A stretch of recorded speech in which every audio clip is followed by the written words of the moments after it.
So Ugadi పండగ రోజున అంటే ఆచారాలు, వ్యవహారాలు, తర్వాత విధి విధానాలు, ప్రధానంగా ఈ షడ్రుచులు ఏంటి దీంట్లో అసలు ఈ మిళితం ఏంటని అంటారు? షడ్రుచుల మిళితం ఇక్కడ మనకి ఉగాది అనగానే ఒకసారి ఒళ్ళు గగరు పడిచే పెద్ద పండగ ఆరంభమయ్యేది. ఇది పెద్ద పండగ. భవిష్యత్తులో రాబోయే 50 పైచెలకు పెద్ద పండగలకి ఇది ఆరంభం. ఈ పండగల్లో కానీ రాబోయే ఈ సంవత్సర కాలంలో కానీ మనం మంచి ఆనందకరమైన విషయాలు వింటాం, దుఃఖభూయిష్టమైనటివి వింటాం, కొన్ని చోట్ల కఠినంగా ఉండాల్సినటువంటి అవసరంతో ఉంటాం, కొన్ని చోట్ల మన వల్ల మన ప్రజెన్స్ వల్ల లేదు ఇతరుల వల్ల ఆ కార్యక్రమానికి మంచి రుచి వచ్చేట్టుగా లవణమయంగా ఉంటాం. షడ్రుచులు ఏవేవైతే చెప్తున్నారో ఆ అన్ని రుచులు మనం జీవించేటటువంటి ప్రతి క్షణము వాడుతూనే ఉంటాం. ఆ అన్నిటి సంకేతానికి గుర్తుగా మీ లోపల ఉండేటువంటి కారం పాళ్ళు ఎలా ఉండాలి, అందులో లవణం పాళ్ళు ఎలా ఉండాలి, తీపి ఎలా ఉండాలి, వగరు ఎలా ఉండాలి, పులుపు ఎలా ఉండాలి, చేదు ఎలా ఉండాలి, ఈ ఆరిటిని మనకి ప్రత్యేకంగా చూపించే పండగ. కాలంలో ఉండే అన్ని ఇమోషన్స్ని ఎలా డ్రైవ్ చేసుకుంటూ వెళ్ళాలి అని చూపించేటటువంటి పండగ ఉగాది పండగ. అందుకని ఈ ఉగాది రోజున ఈ షడ్రుచులు చేస్తాం. ఈ షడ్రుచులు ఈ వసంత ఋతువులో విశేషంగా లభిస్తాయి.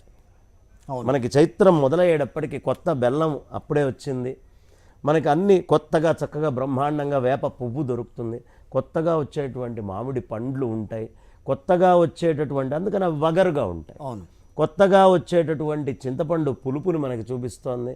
అలాగే కారము, లవణము అన్నీ కూడా చాలా విభిన్నంగా విచిత్రంగా ఈ కొత్తదనాన్ని మొత్తాన్ని జాగ్రత్తగా తీసుకుంటూ అన్ని కొత్త కొత్త ఇన్సిడెంట్స్ రాబోయేటటువంటి వాటిల్లో ఎలా గడపాలి అని చెబుతుంది ఈ ఉగాది పచ్చడి. అంటే ఈ షడ్రుచుల్ని మన జీవన గమనంలో ఏ రకంగా మనం మలుచుకోవాలి అంతే కదా, ఆ రహస్యం ఇక్కడ అంతే, అంతకు మించి ఏం లేదనంటే. నింబ కుసుమ భక్షణం అని ప్రత్యేకం రాస్తారు షడ్రుచులు. మనం తెలుగు వాళ్ళం కానీ ప్రత్యేకంగా నింబ కుసుమ భక్షణము అంటారు, లేదా చ్యూతపత్ర భక్షణం, లేదా చ్యూత కుసుమము అంటే లేత మామిడాకులు తినే అలవాటు కొంతమందికి, మామిడాకు పూత తినే అలవాటు కొంతమందికి వేప పూత. కాబట్టి మనకి నింబ కుసుమ భక్షణము అనేది చాలా సంప్రదాయంగా మొదటి నుంచి ఉంది. అంటే తీపి వెనుక చేదు ఉంటుంది, అట్లాగే పులుపు, ఇలా పలు రుచులని మన జీవన గమనంలో ఉన్న కష్టాలు, ఈ అనుభూతులన్నింటినీ కూడా దాంతో మేళవించేస్తున్నాం వాటిని అక్కడ. అంతే. సరే, ఈ ఉగాది రోజున ఎటువంటి ఆచారాలు ఉంటున్నాయి, విధి విధానాలు ఏంటి అసలు దీనికి సంబంధించి? ఉగాది అసలు బ్రాహ్మీ ముహూర్తంలో నిద్ర లేవాలి.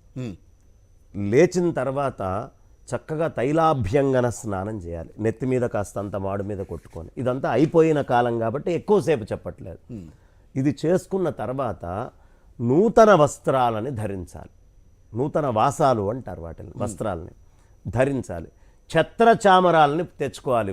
ఖచ్చితంగా ఇంట్లో ఛత్రచామరం అంటే గొడుగు ఒకటి ఉండాలి, విసనకర్ర ఒకటి ఉండాలి. నలుగురికి విసనకర్ర గొడుగు పంచేటటువంటి స్వభావం ఉండాలి. ఎందుకంటే భయంకరమైన తాపం వస్తుంది, కాపాడుకోవడం నేనొక్కడనే కాదు నలుగురు బాగుండాలి అని ఇవన్నీ సిద్ధాంతం. మనకి రాబోయేది వేసవికాలం కాబట్టి గొడుగు వేసుకుంటే, కాస్త బయటకు వెళ్ళాలన్నప్పుడు గొడుగు వేసుకుంటే కొంచెం సేద తీరే అవకాశం ఉంటుంది. అంతే కదా. ఓకే, సరే, విసనకర్ర అని అంటారా, ఎందుకు ఉపయోగిస్తారని అందరూ తెలిసిందే. అవును. సో ఇవి రెండు ఉంటాయనంటారు. ఓకే, ఈ రెండు తీసుకోవడం మనం వాడుకోవడం కాదు, నలుగురికి పంచడం కూడా. ఓకే, ఇది చెయ్యాలి. చేశాక సంవత్సర ఏష్టి అని ఓ ఇష్టి ఉంటుంది, అది కొంతమందికి సంప్రదాయంగా ఉంటుంది, వాళ్ళు చేస్తారు. ఈ సంవత్సర ఇష్టి అయిన తర్వాత కాలానికి పూజ చేస్తాం. మిగతావన్నీ ఇప్పుడు వినాయక చవితో శ్రీరామనవమి ఇవన్నీ ఏమిటి, కాలములోకి వచ్చిన పరమాత్మని, కాలానికి అతీతుడైన పరమాత్మ కాలంలోకి వచ్చాడు కాబట్టి ఆ శ్రీరామ నవమి అని, లేదు భాద్రపద శుద్ధ చవితి వినాయక చవితి అని, అలా రాబోయే పండగలకి సంబంధించి అంటే వాళ్ళు కాలంలోకి వచ్చారు. ముందు కాలానికి పూజ చేశాక కదా కాలంలోకి వచ్చేవాడికి పూజ చేయాల్సిందే. కాబట్టి కాలానికి పూజ ఏదైతే ఉందో అది ఉగాది పండగ. అందుకని పంచాంగం తెచ్చుకోవాలి. తిథి ఏమిటి, చంద్రుడు ఎక్కడున్నాడు, వారం ఏమిటి, నక్షత్రం ఏమిటి, యోగం ఏమిటి, కరణం ఏమిటి, ఇవన్నీ కూడా చూసుకోవాలి. అంటే నాతో పాటు గ్రహాలు ఎక్కడెక్కడ ఉన్నాయి అనే లెక్క వేసుకొని ఈ గ్రహాలన్నీ ఉన్న పరిస్థితి నుంచి మళ్ళీ గ్రహాల మార్పు మనం ఏదైతే ఒక ఇది పెట్టుకుంటాం కదా, అదే ఉగాది. ఇక్కడి నుంచి అక్కడ దాకా మన ప్రయాణం ఎలా ఉండబోతోంది అనే సూచన ఈ పంచాంగం చెప్తుంది. కాబట్టి ఆ సూచన చెప్పేటటువంటి ఆ పంచాంగాన్ని మనం పూజ కాలానికి పూజ చేసుకోవడం, రాబోయేటటువంటి పరిస్థితులకి పూజ చేసుకోవడం, వస్తున్నటువంటి ద్రవ్యాలని అనుభవించటం, కొత్తగా వచ్చినటువంటి ద్రవ్యాలను, అదే కదా ఈ పచ్చడి ఇదంతా కూడా ద్రవ్యాలని అనుభవించటం, పూజ చేసుకోవటం, గ్రహాల గురించినటువంటి జ్ఞానాన్ని నలుగురికి తెలియపరచటం, ఇది అంతా కూడా పంచాంగము అని దానికి పూజ చేసుకుంటాం. చేసుకున్నాక ఇవాళ ఖచ్చితంగా ఇవాళ నుంచి చేయాల్సినటువంటిది ప్రపాదానము అంటారు. అంటే కుండలు కొత్తవి కొనుక్కొచ్చి శుభ్రంగా ఇచ్చేసి ఇంట్లో కొత్త కుండల్లో నీళ్లు పెట్టుకొని మళ్ళీ బయట కూడా ఆ కుండల్లో నీళ్లు పోసి నలుగురికి ఆర్తిని తీర్చాలి. తర్వాత పక్షి పూజ కూడా చెయ్యాలి. మనం ఎప్పుడైతే సంక్రాంతి సమయంలో ఇంటి బయట కుచ్చులు అవి పెడతాం, ఇప్పుడు కుచ్చులతో పాటు పక్షులకి చక్కగా మట్టి ముంతల్లో నీళ్లు పోసి అవి ఎగురుతూ చాలా కష్టంతో ఉంటాయి, వాటికి కూడా నీళ్లు పెట్టాలి. ఇవి ధర్మశాస్త్రం చెప్తున్న విషయం. అంటే నువ్వు ఒక్కడివి బతకడం కాదు, నీతోటి ఉండే చుట్టుపక్కల ప్రాణికోటి అంతా కూడా ఆనందంగా ఉండాలి అని నిర్ణయించి చేశాడు. ఆ తర్వాత ఎప్పుడైతే ప్రపాదానం చేశామో రాజదర్శనం చేసుకోవాలి. ఆంధ్ర రాష్ట్రంలో వాళ్ళు ఇవాళ రాజెవరు, జగన్ గారో లేదు మన గవర్నర్ గారో లేదు బిశ్వజిత్ గారు, వారైతే వారిని, ఇక్కడ తెలంగాణలో ఉండే వాళ్ళైతే కేసీఆర్ గారినో లేకపోతే మన తమిళసై గారు గవర్నర్ గారినో లేదు మోదీ గారినో లేదు ఖచ్చితంగా మన రాష్ట్రపతి రామ్నాథ్ కోవింద్ గారినో ఇలా రాజదర్శనం చేసుకోవాలని చెప్తారు. రాజులు చేసే పంచాంగ పఠనం, రాజదర్శనం ఖచ్చితంగా ఇవాళ రాజులు తీసుకునే నిర్ణయాలు, వాళ్ళు వెళ్ళే సభలు, వాళ్ళు మాట్లాడే మాటలు ఖచ్చితంగా దర్శనం చేసి వినాలి సిద్ధాంతంగా. ఓకే, కాబట్టి రాజదర్శనం అంటారు. ఈ రాజదర్శనం అయిపోయిన తర్వాత చక్కగా అందరూ కూడా వసంతోత్సవం అనేది ఆరంభమవుతుంది. ఈ నవరాత్రులు ఆరంభమవుతున్నాయి, వసంత నవరాత్రులు. దేవీ భాగవతం చదువుకోవడం, కలశాలు పెట్టుకోవడం, ఆ అమ్మవారికి 9 రోజుల పాటు చేసుకోవడం, రామచంద్రమూర్తి పుట్టుక గురించి రామాయణాలు ఇత్యాదులు చక్కగా పారాయణ చేసుకోవడం, ఇలాంటి పనులని ఆరంభం చేసుకోవాలి. ఇదంతా కూడా యుగాదిలో భాగం. కాబట్టి యుగాది అంటేనే కాలము, వసంతము. నిన్నటిదాకా డ్రైగా ఉండేటటువంటిది మొత్తము మాఘం మిడ్ వచ్చేటప్పటికి వసంతోత్సవం అని ఆరంభం చేస్తే అంతా పచ్చగా కనిపిస్తూ ఉంటాయి లేత ఆకులు. ఇంత ఎండలో మనందరినీ తరింపజేయడం కోసం స్వామి ప్రకృతినంతా పచ్చరంగులో సూర్యనారాయణమూర్తి ఆయన కిరణాలతోటి చక్కగా బ్రష్ల్లాగా వాడి ప్రకృతినంతా పచ్చగా మారిస్తే, అందులో కోయళ్ళు కూక్కు గానాలు చేస్తూ ఉంటే ఆ గానాల మధ్యలో మనం ఆ చెట్ల కింద ఆర్తి తీరుతూ నలుగురితోటి ఆనందంగా గడుపుకోవాల్సినటువంటి సమయం, తీసుకోవాల్సిన జాగ్రత్తలు, పొందాల్సిన ఆనందాలు అన్నీ చెప్పేటటువంటి పండగ ఈ ఉగాది. కానీ ఇందాక మీరు మాటల్లో రాజుల ప్రాధాన్యం ఏంటి మరి ఉగాదికి ఇక్కడ? రాజులు అనేటటువంటి వాళ్ళు శాసనకర్తలండి. వాళ్ళు ఏ నిర్ణయం తీసుకున్నా ప్రజలు బాగుపడాలన్నా, సర్వనాశనం కావాలన్నా, ధర్మము ఉన్నతికి పోవాలన్నా, ధర్మము అధోగతికి చేరాలన్నా ఏదైనా రాజు యొక్క ప్రాధాన్యత చాలా ఉంటుంది. కాబట్టి రాజు అనేటటువంటి ఆయన దర్శనం మనం ఎందుకు చేసుకోవాలి అంటే, సదా మన మంచిని కాంక్షిస్తూ ఉంటారు అనే విశ్వాసంతో, అనే నమ్మకంతో రాజు అలా ఉండాలి అని ఆయన కర్తవ్యబోధ చేస్తున్నట్టుగా మనమందరము కూడా రాజదర్శనము అనేది ఇవాళ చేసుకోవాలి అనేది సంప్రదాయంగా పెట్టారు. దీనివల్ల కాలం లేదు కాబట్టి ఈరోజు ముఖ్యమంత్రులు ఆ రకంగా చేయాలని, ముఖ్యమంత్రులు, గవర్నర్లో ఆ అధికారం ఎవరి దగ్గర ఉందో, శాసనము అనేది ఎవరి చేతిలో ఉందో వాళ్ళని మనం తలుచుకుంటూ నమస్కారం చేసుకోవాలి. కాబట్టి ఆ శాసనాన్ని నమస్కరించుకునేటువంటిది కాబట్టి రాజులకు అంత ప్రాధాన్యత మనం ఇస్తున్నాం. ఈ రాజులు అనేటటువంటి వాళ్ళు మనమందరం ఎన్నుకొని తెచ్చి పెట్టుకున్నప్పటికీ మన జీవితం అనేది వాళ్ళ మీద ఆధారపడి ఉంది. కాబట్టి మేమందరం మీ వైపు చూస్తున్నాము అని రాజుకు ఒక సందేశం ఇవ్వటం, మీరు జాగ్రత్తగా ఉండండి. సో పంచాంగ పఠనం కాలాన్ని నిర్ణయిస్తుంది, అది కాలం. ఈ కాలంలో జరిగేటటువంటి మార్పుల్లో రాజు పాత్ర శాసనం. ఓకే, ఈ శాసనము జాగ్రత్తగా ఉండాలి. శాసన మండలి, శాసన సభ్యులు, మనకి చేసేటటువంటి ఇక్కడ ఉండే సభ్యులు ఎవరెవరైతే శాసనం మీద ఉన్నారో వాళ్ళందరూ మంచి వాళ్ళు అయి ఉండాలి, యోగ్యులై ఉండాలి, వాళ్ళు ధర్మాన్ని ముందరికి తీసుకెళ్లే వాళ్ళు అయి ఉండాలి అని ఎదురు చూపులు ప్రతి వాళ్ళం చూసేటటువంటి రోజు ఇవాళ. అంటే ఉగాది నాడు పంచాంగ శ్రవణం అది కూడా మీరన్నట్టుగా ముఖ్యమంత్రులు ఎదురుగుండా చేయాలి అన్న సంప్రదాయం ఎందుకు వచ్చింది? దీని గురించేనా? అంతే, శాసనం చేసేవాడు, కాలాన్ని నడపాల్సిన వాడు రాజు. ఓకే, సకాలానికి అన్నీ ఇవ్వాల్సి. ఇప్పుడు చలికాలం వచ్చింది, చలికాలంలో ప్రజలకు ఏం కావాలి, ఎండాకాలంలో ఏం కావాలి, వానాకాలంలో ఏం కావాలి, ఎలాంటి ఏర్పాట్లు రాజులు చెయ్యాలి. రైట్, అది కాలం. అది ఈ కాలాన్ని డ్రైవ్ చేస్తున్నాడు. కాలానికి నేను ధ్వజాన్ని పెట్టుకున్నా. డ్రైవ్ చేసేటటువంటి రాజు కాలాన్ని జాగ్రత్తగా ముందరికి తీసుకెళ్తూ ఆయన చేయాల్సినటువంటి వ్యవహారాలు, ప్రజా సంక్షేమమైనటువంటి పథకాలు, ప్రజలకు అవసరమైనటువంటి పనులు ఎలా ఉండాలి అనేది ఆయన చెప్పాలి. ప్రజలు కూడా వినాలి. ప్రజలు విధేయతతోటి వాళ్ళ పట్ల ఉండాలి. ప్రజల పట్ల విధేయతతోటి రాజులు ఉండాలి. కాబట్టి అప్పుడే ఎప్పుడైనా రాజ్యం క్షేమంగా సాగుతుంది. అలా ఉండేట్టుగా రాజు మలుచుకోవాలి, అలా ఉండేట్టుగా రాజుని ప్రజలు మలుచుకోవాలి. అంటే దాన్ని బట్టి మీరు చెప్తుంటారు పంచాంగ శ్రవణంలోనే ఈ విభాగాలకి కొంచెం ఇబ్బంది ఎదురయ్యే అవకాశం ఉంటుంది, ప్రకృతి విపత్తులు వచ్చే అవకాశం ఉంటుంది. సో ఈ రకంగా చెప్తూ ఉంటారు. అది ముందస్తుగా హెచ్చరించడం అని అంటారా, లేదు రాబోయే కాలాన్ని మీరు ఒక రకంగా అవలోకనం చేసుకుని దానికి అనుగుణంగా మీరు చెప్తున్నారని అనుకోవాలా? ఏ రకంగా అర్థం చేసుకోవాలి దాన్ని? చాలా తేలికండి, అసలు పెద్ద కష్టపడక్కర్లేదు. ఇప్పుడు నేను పౌర్ణమి అని వాళ్ళ పంచాంగంలో రాశాను. పౌర్ణమే వస్తోంది కదా. అవును. అంటే ఆ పౌర్ణమికి ఒక రకంగా వాతావరణం ఉంటుంది కదా. నేను అమావాస్య అని రాశాను. అమావాస్య అనేటటువంటి వాతావరణమే భూమి మీద ఉంటుంది కదా. అష్టమి అంటే చంద్రుడి యొక్క కళల్ని బట్టి, సూర్యుడిని బట్టి, భూమి ఉన్న స్థానాన్ని బట్టి, గ్రహాలని బట్టి వచ్చేటటువంటి తిథివార నక్షత్ర యోగకరణాలన్నీ మనం నిర్ణయం చేసుకుంటున్నాం. ఓకే, ఏ తిథి అనేది దాన్ని బట్టి చేసుకుంటున్నాం. అంటే కాలాన్ని గణనం చేసుకుంటున్నాం. ఇప్పుడు ఇది ఏం కాలం మనకి? చక్కగా బ్రహ్మాండమైన మామిడి పూత, మామిడి పండ్లు కనిపిస్తున్నాయి. ఈ మామిడి కాయలు మనకి ఇంతకు ముందు ఉన్నటువంటి మాఘమాసంలోనో కార్తీకంలోనో కనిపించాల. అంటే కాలాన్ని బట్టి అవి మారుతున్నాయి. కాలాన్ని బట్టి ఈ ప్రపంచం ఎప్పుడూ మారుతూ ఉంటుంది. మార్పే కాలము, కాలం అంటే మార్పు. అంతే కదా. అంతే, కాలం ఎప్పుడూ ఆగి ఉండదు, మార్పు చేస్తూనే ఉంటుంది. మార్పు చెందడాన్నే కాలం, లేకపోతే స్థాణువు అంటారు.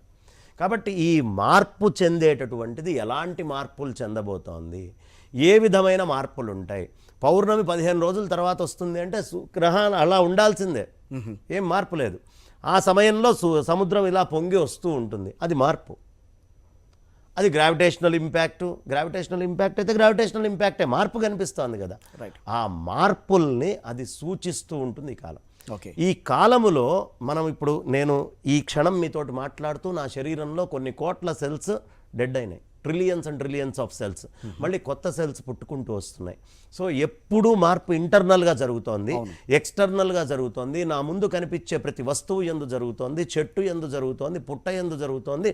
మొత్తము లోకమంతా నాకు క్షణం గడిస్తే అమెరికా వాడికి కూడా గడుస్తోంది. వాడి దగ్గర ఉన్న దాంట్లో కూడా ఆ అటామిక్ స్ట్రక్చర్లో మార్పులు వస్తున్నాయి. సో మార్పు జరగడము అనేటటువంటిది కాలం. ఎలాంటి మార్పులు జరుగుతాయి అనేటటువంటిది కాలాన్ని బట్టి గమనించుకొని ఇప్పుడు విత్తనాలు వేస్తారు. మామిడి పండ్లకి సంబంధించినటువంటి ట్రక్కులు, బస్సులు, అన్ని చెట్లని కొనుక్కోవడం, ఇవన్నీ ఎందుకు చేస్తున్నారు? కాలంలో మామిడి పండు ఫలానా టైంకి వస్తుందనే విశ్వాసం మనకు ఉంది కాబట్టి. ఇలా అన్నిట్లో అన్ని మార్పుల్ని ముందే గమనించి కొన్ని వేల సంవత్సరాల డేటా మన దగ్గర ఉంది.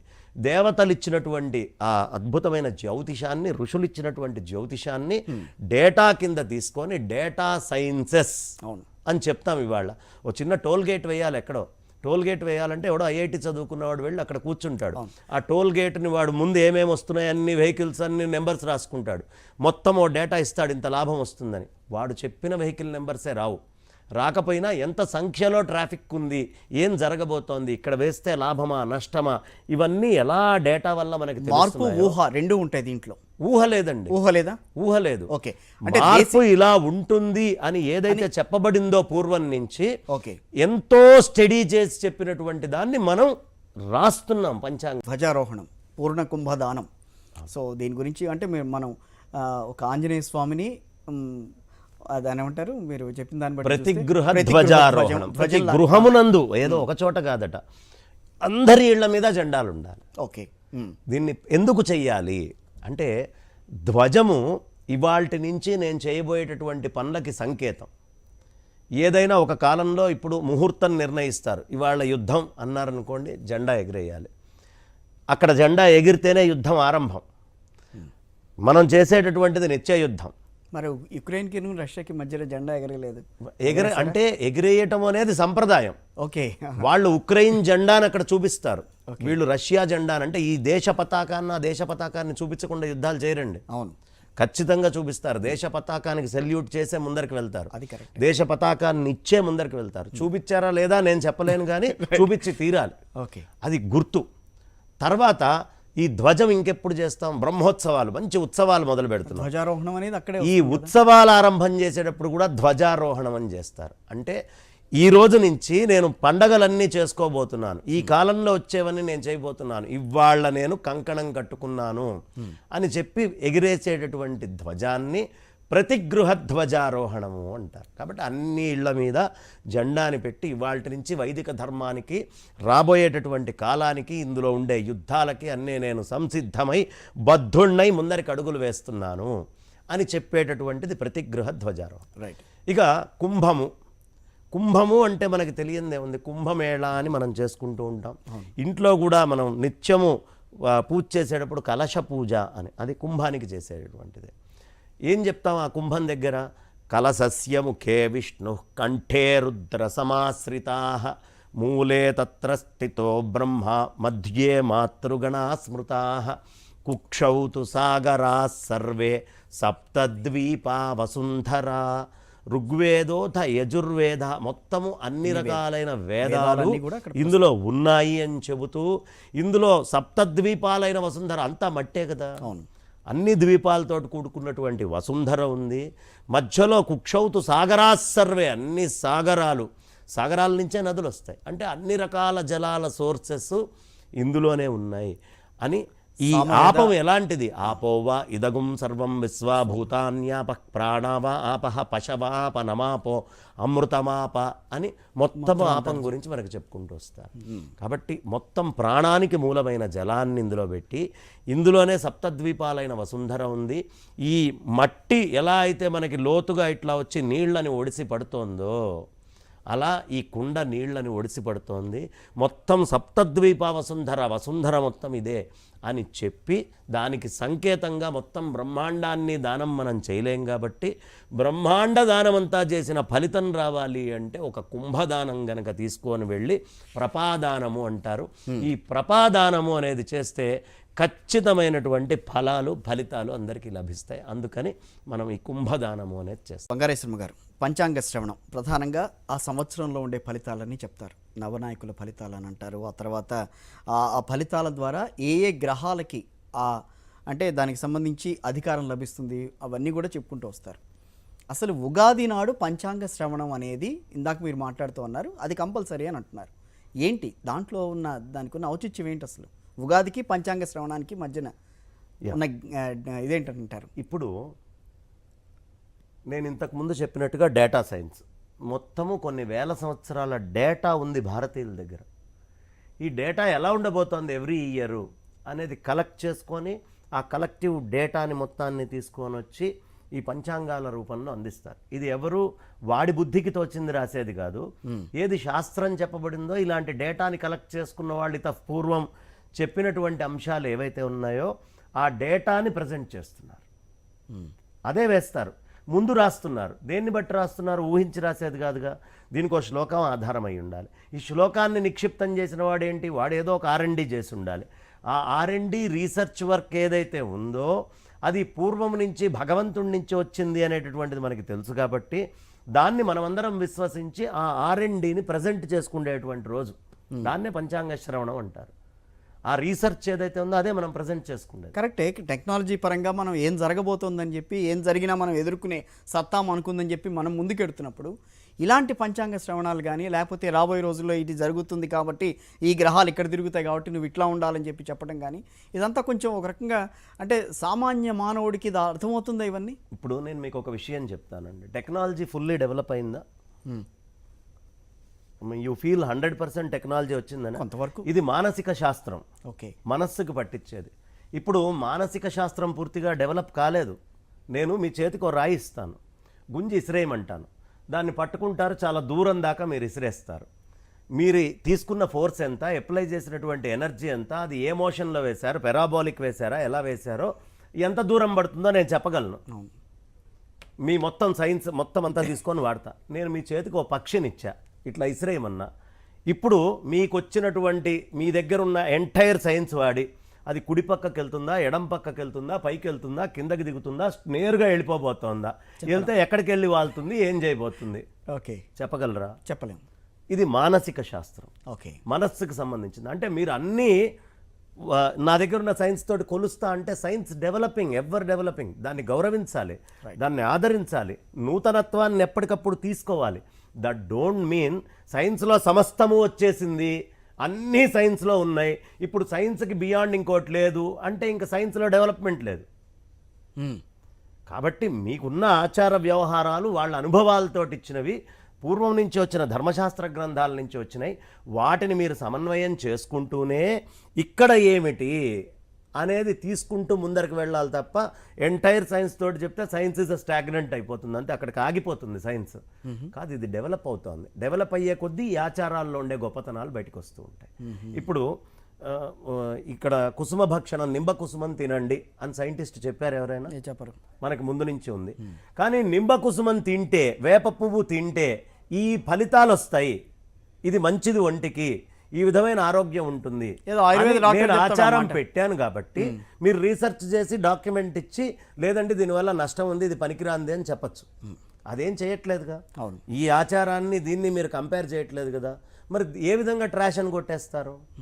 ఏమండి, ఈ ఈ ఈ ఈ విధమైనటువంటి ఆహార పదార్థం తినటం వల్ల ఈ నష్టం ఉంది అని ఎవరైనా చెప్పారా? కొత్త బట్టలు వేసుకోండి, ఇది ప్రపాదానం, ఇది ఒక ఉత్సవం చేసుకోండి. ఉత్సవాలకు సైన్స్ ఏంటి?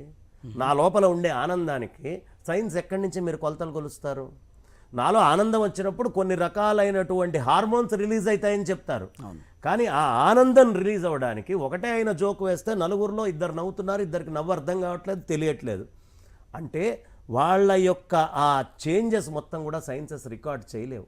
ఈ ఉత్సవాలను సైన్సులు రికార్డ్ చేయలేవు. నా ఆనందాన్ని, నా రిలేషన్స్ని, నా బంధుత్వాలని, ఇవన్నిటినీ సైన్సులు చేయలేవు. ఓకే, నాలో ఇమోషన్స్ అన్నీ సైన్స్ ఆపరేట్ చేయదు. కాబట్టి ఇవన్నీ ఆపరేట్ చేసేటటువంటి విద్య ఒకటి ఉంది, అది చక్కగా సైన్స్ నేర్చుకుంటూ ఉండాలి, ఎప్పటికప్పుడు దాని మీద కృషి చేయాలి. కానీ అంతుబట్టని అనేకం ఇంకా సైన్స్కు ఉన్నాయి. అవి మన ఆచారాల్లో కలయికలో నా బంధువర్గంతో కలిసి, నా మిత్రులతో కలిసి శుభ్రంగా భోజనం చేస్తా పండగ పూట. ఏ సైన్స్లో డిరైవ్ చేస్తారండి? నీ కడుపు నిండితే చాలు అంటుంది సైన్స్. నీకు ఇప్పుడు అవసరమైనటువంటి అన్నీ వచ్చినాయా లేదా? ఈ కలిపి తినాలి అనేది సైంటిఫిక్ డేటా ఏమన్నా ఉందా? రైట్, ఈ ఉత్సవాలకు ఉందా? కాబట్టి సైన్స్ని మనం let's not bring much in to this. Right, ఈ ఆచారాలు, ఈ వ్యవహారాలు, ఈ పంచాంగ శ్రవణాలు ఇవన్నీ మనకు మొదటి నుంచి ఉన్నాయి. వీళ్ళు ఎలా చెప్తున్నారు అంటే they have collected a lot of data. దాన్ని తీసుకొని వీళ్ళు చెప్తున్నారు, సూచనప్రాయంగా చెప్తున్నారు. కాబట్టి ఆ సూచనలు తీసుకుంటే వెళ్ళండి గుడ్, తీసుకోకపోతే నీ ఇష్టం. అంటే ఇక్కడ ఇక్కడ ఒకటి నేను కొంచెం దీన్ని యాడ్ చేద్దాం. ఇందా మనం మాట్లాడుకున్నాం, దేశ విదేశీ పరిణామాలను కూడా పంచాంగంలో చెప్తారు.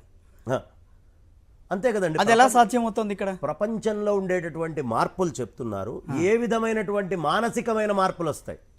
ఇప్పుడు మనుషుల్లో వచ్చే మానసిక చేంజ్. ఇప్పుడు ఒక యుద్ధం ఉందండి, ఉక్రెయిన్కి రష్యాకి ఇప్పుడు జరుగుతోంది. ఈ రష్యాలో జరిగేటటువంటిది లోపల మనస్సులో ముందు మార్పు చెందాక యుద్ధం వచ్చిందా, యుద్ధం వచ్చిన తర్వాత మనసులు మారినాయా?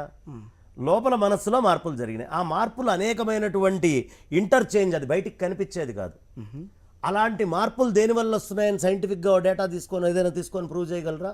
ఈ విధమైన మానసిక మార్పులు వచ్చే అవకాశం ఈ సంవత్సరంలో ఉంటుంది, ఇలాంటి ఉత్పాతాలు వచ్చే అవకాశం ఉంటుంది అని మనస్సుని స్టడీ చేసిన మహాత్ములు మనకు అందించినటువంటి డేటా. 2020లో కరోనా వైరస్ వస్తుందని పంచాంగంలో కనిపించిందా? రావచ్చు, రాకపోవచ్చు. ఒకవేళ సూచనప్రాయంగా జాగ్రత్త తీసుకోండి అని చెప్తే జాగ్రత్త తీసుకోండి. అది 100% చెప్తారు, చెప్పాలి అనేటటువంటిది మనం అనుకోక్కర్లేదు. Right, okay. Let the data come out. అన్నీ చెప్పలేరు. ఇవాళ అన్నీ చెప్పడానికి మహా తపస్సంపన్నులు ఎవరైనా కూర్చున్నారా? లేదు. అంత తపస్సు చేసి ఉండాలి, చేస్తే చెప్తారు. అంత సూక్ష్మంగా దాని మీద చేయగలిగితే చెప్తారు. చెప్పిన వాళ్ళు ఉండొచ్చు, ఉండకపోవచ్చు. ఓకే. కానీ ఈ జరిగేటటువంటి దాంట్లో మేఘాలు ఇలా ఉంటాయ్యా, రాజుల మానసిక స్థితి ఇలా ఉంటుంది, పంటలు ఇలా పండుతాయి, కాలం ఇలా మారబోతోంది, ఈ సంవత్సరం ఈ జాగ్రత్తలు తీసుకోవాలి, ఈ కాలంలో ఇలాంటి ఆచారాలు పాటించాలి. ఇదంతా కూడా ఒక మహా ఉత్సవాలకు సంబంధించినటువంటిది, ఒక సంప్రదాయ పద్ధతులకు సంబంధించినటువంటిది. అలాగే మనం ఆచరించుకుంటాం దాన్ని. నేటి సమాజానికి అసలు ఈ పంచాంగం అవసరం ఏంటి? చాలామందికి జీవనోపాధిస్తూ కొన్ని లక్షల కోట్ల టర్నోవర్ ఈ భారతదేశానికి ఇచ్చి రెసెషన్లు వచ్చినా తొందరగా భారతదేశం రెసెషన్లోకి పోకుండా కాపాడుతున్నటువంటిది పంచాంగం. అదేంటి పెద్ద దానికి దీనికి చాలా కదా మరి. ఇప్పుడు అవునా? రెసెషన్ ఎక్కడా, మీరు చెప్పే చిన్న పంచాంగం ఎక్కడా? చిన్న పంచాంగం అనుకుంటున్నారు కదా, నేను చెప్తా చూడండి. ఇప్పుడు తిరుపతి బ్రహ్మోత్సవాలు ఎవరు చెప్తారు? పంచాంగం చెప్తుంది. కొన్ని లక్షల మంది తిరుపతికి వెళ్తున్నారు. వాళ్ళకుండే ఆహార వ్యవస్థ అన్నీ, అక్కడ పెట్టే ట్యాక్సులు, ఖర్చు పెట్టేవి, వెళ్ళే ట్రావెల్స్, రూమ్స్, ఇవన్నీ ఎక్కడి నుంచి వస్తున్నాయి? ఎన్ని గుళ్ళు ఉన్నాయి ఈ భారతదేశంలో? సరే, పెళ్ళిళ్ళకి ముహూర్తాలు నిర్ణయిస్తోంది ఎవరు? వీళ్ళకి కుదురుతుందని. ఒక పెళ్ళి అంటే ఎంతమంది జీవిస్తున్నారు? వాళ్ళందరికీ రెవెన్యూస్ ఎక్కడి నుంచి జనరేట్ అవుతున్నాయి?